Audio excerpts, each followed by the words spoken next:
करवा चौथ की तरह ही कजरी तीज का इंतजार हर सुहागिन महिला बहुत बेसब्री से करती है। कजरी तीज के दिन माता पार्वती और भगवान शिव की पूजा करने के साथ ही साथ नीमड़ी माता की पूजा, नीम की पूजा भी की जाती है।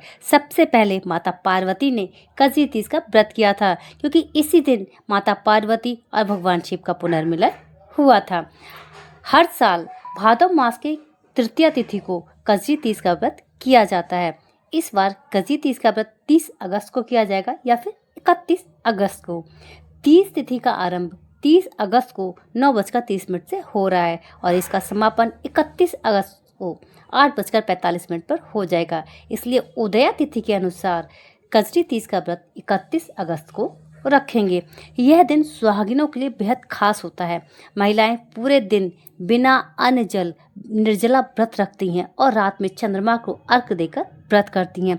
इस दिन भगवान शिव और माता पार्वती की पूजा के साथ साथ चंद्रमा की विशेष पूजा की जाती है। कई बार छोटी छोटी गलतियों के कारण व्रत अधूरा रह जाता है और उसका पूरा फल नहीं मिलता है।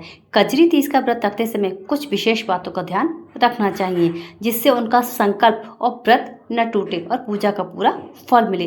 कजरी तीज पर किन बातों का विशेष तौर से ध्यान रखें। व्रत में पानी पीना मना है। कजरी तीज का व्रत निर्जल होकर रखा जाता है। इसका मतलब है कि दिन भर ना पानी पिया जाता है और ना ही कुछ खाया जाता है। अगर आप दिन में पानी पी लेती हैं तो यह व्रत अधूरा माना जाएगा।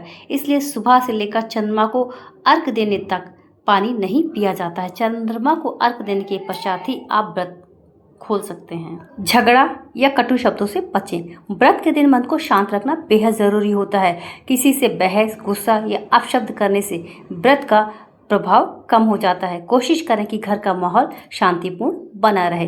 पुराने या फिर गंदे कपड़ों को पहनना।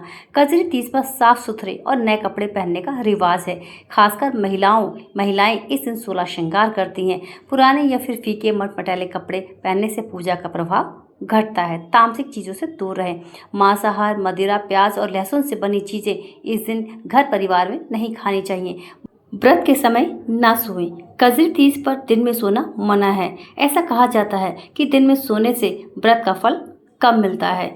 इस दिन भक्ति भाव से माता पार्वती और शिव जी की कथा सुनें और अपना मन भजनों में लगाएं। व्रत रखने की आसान और सरल सी विधि। सुबह सबसे पहले जल्दी उठें और उठने के बाद स्नान करें। पूजा का स्थान साफ सुथरा करें। भगवान शिव और माता पार्वती और चंद्रमा की पूजा करें। 16 श्रृंगार करें। पूरे दिन उपवास रखें। रात में चंद्रमा को अर्घ्य देकर ही अपना व्रत खोलें।